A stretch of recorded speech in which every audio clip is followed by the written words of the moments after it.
Hi, everybody. So good to see you. And thank you very much for coming back to Hello, It's Better to Talk. Now, today, we're going to be talking with Claire Louise Owen, who's called the Soberholic because she's embracing sober life and making it fantastic for all of us, which is, and it's brilliant, isn't it? Because in fact, we were talking just before the show about, things like being sober and indeed, in fact, talking about suicide, about how, that's a kind of such a serious thing. And let's turn to the sober side. The sobriety, people think, oh God, it's so boring being sober. And, it's not a great way of kind of pulling people into the whole wonderfulness really of being sober. So Claire, I'm going to hand over to you to tell us first of all your journey about how you became sober and what was really important to you and what mattered. Mm-hmm. I think you're so right, isn't it? Sober has such a bad press, and my mission is all about rebranding that.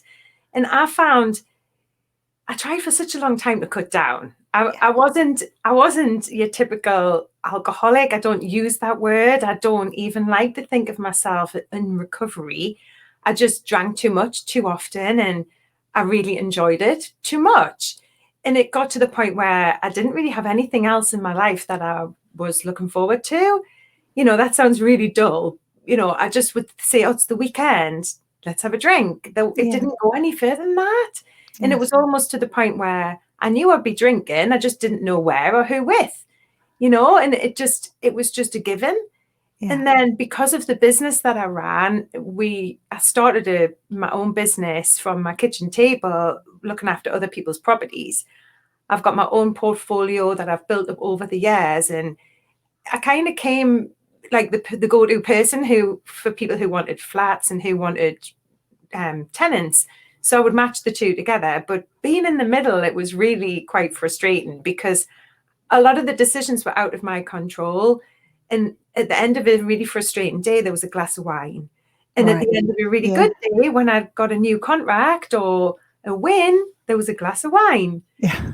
And it just, get together with other friends and the wine was there. And it was just all the time. And I felt like it got to the point where I didn't even want to be doing it, but it just felt like there was nothing else to do. Yeah. And so for a long time, I sat with that and thought, well, I want to cut down. And I think that's the stage where I meet a lot of my potential clients when they're at that stage, because that's when the self-loathing comes in, because you think, I'm not going to drink this week. We'll all get our heads on, well, it's Friday, Saturday. We'll have to have a drink on a Friday and Saturday. But it was the mindless drinking through the week that I wanted to get rid of. I suppose I was a victim of my own success because we could move things around in the diary and do it tomorrow. And I say we because it was myself and my husband. It was a brilliant business because he was my maintenance repair guy. Okay. So the calls would come and I would send him and, we'd click a little bit of profit on top of any jobs that we did. And I kept him busy. But it got to the point where he didn't really have any responsibility for finding his own work anymore. And it was all on me. And if he was lying in bed, dying with a hangover, it was me who was getting the calls, so it turned like it was a problem in our relationship. We would have great fun at the time, but because we weren't able to turn up how we wanted to and fulfill the promises that we'd said we'd do, it was just eating away at us. And I didn't want that anymore. I just kept finding myself waking up and saying, I've done it again. Like, how am I here again? It's Monday. I should feel refreshed. I'm a different person today. I would never have booked something in like this on a Monday. Yeah. And now it's like I've got that extra day in my week where I can rely on myself to turn up and do the thing. And instead of just feeling like I was over promising and under delivering constantly. Yeah, which is a problem, actually.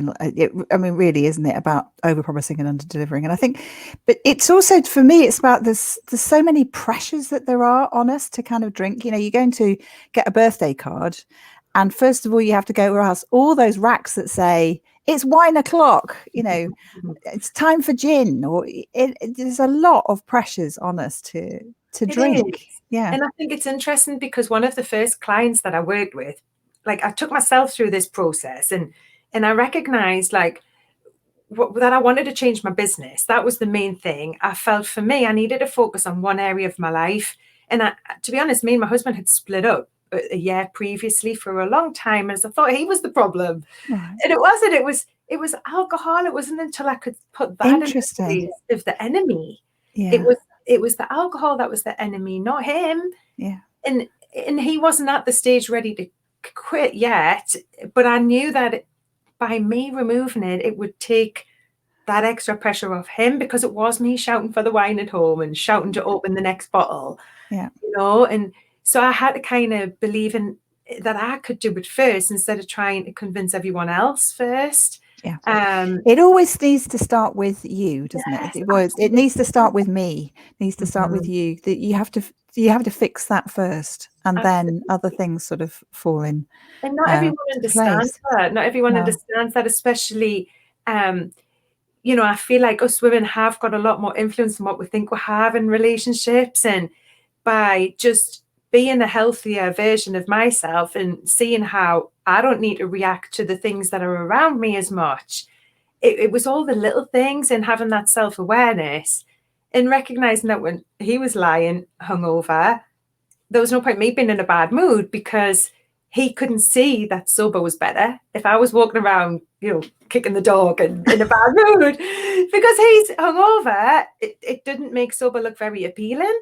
Yeah. So it was, and this didn't happen overnight. This was testing and tweaking different things, because for me, it was so important that it was a lifestyle shift for all of us.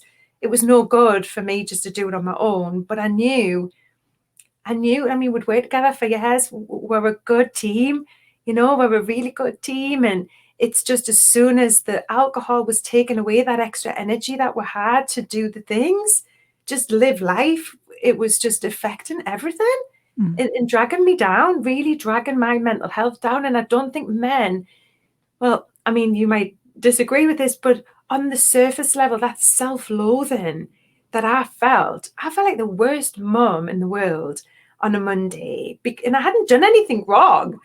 And it wasn't until I uncovered and learned about alcohol, and that it's a depressant, and that the anxiety that I was feeling was a direct result of the poison that I had been drinking for the last 3 days. It wasn't me. It wasn't my fault. It was a direct result, just the same as giggling and dancing as a result. You know, 3 days later, you feel like shit, you know. And it's recognizing that in other people, because when I was sober, and the people around me had a drink, you know, for a couple of days, you can tell they're touchy, they're different to be around. And then when you get a few days without it, it's like, you know, it's just amazing. I mean, I'm so lucky that he's actually on a 6-month spell at the moment. He's 6 months sober now, which is huge. And 3 years. Yeah. And he's done it in stages. And, you know, it's just amazing how we've managed to turn it around, and it's impacting the kids and everything. It's great. That's really good. I mean, I've seen wonderful photos of you doing yoga by the sea, and, you know, just like zingy life all the time. It looks, you're a terrific advert for sobriety, and, you know, really giving it all. Absolutely. And I feel like I've rediscovered who I am. I mean, it's like having this playfulness and childlike wonder, really.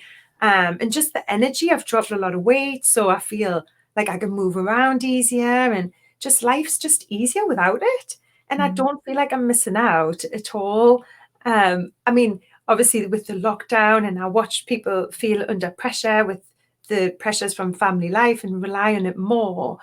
And then when they've opened the pubs, it's like, the pubs are open, now I can drink. And it's like, well, you know, people are relying on it all of the time, as if it's the secret source or the glue that's holding life together. And that's exactly how I felt. I felt like that too. So I'm really on a mission to inspire as many women as possible to look at this, and to not be held back by thinking about him, and that just because he's drinking, that doesn't mean that you can, you know, you have got the chance to influence the people in your life. Yeah. I mean, I've been amazed about how many people, since I've given up drinking, which I had my final drink on the 2nd of October last year, so I'm not as long as you, but I only had 2 drinks in the whole of 2020. But, you know, it's been amazing how many other people have also given up, or, you know, said, well, you've done it, I never thought you'd do it, I Helen. know. You know, and I mean, I was always the one who was like party.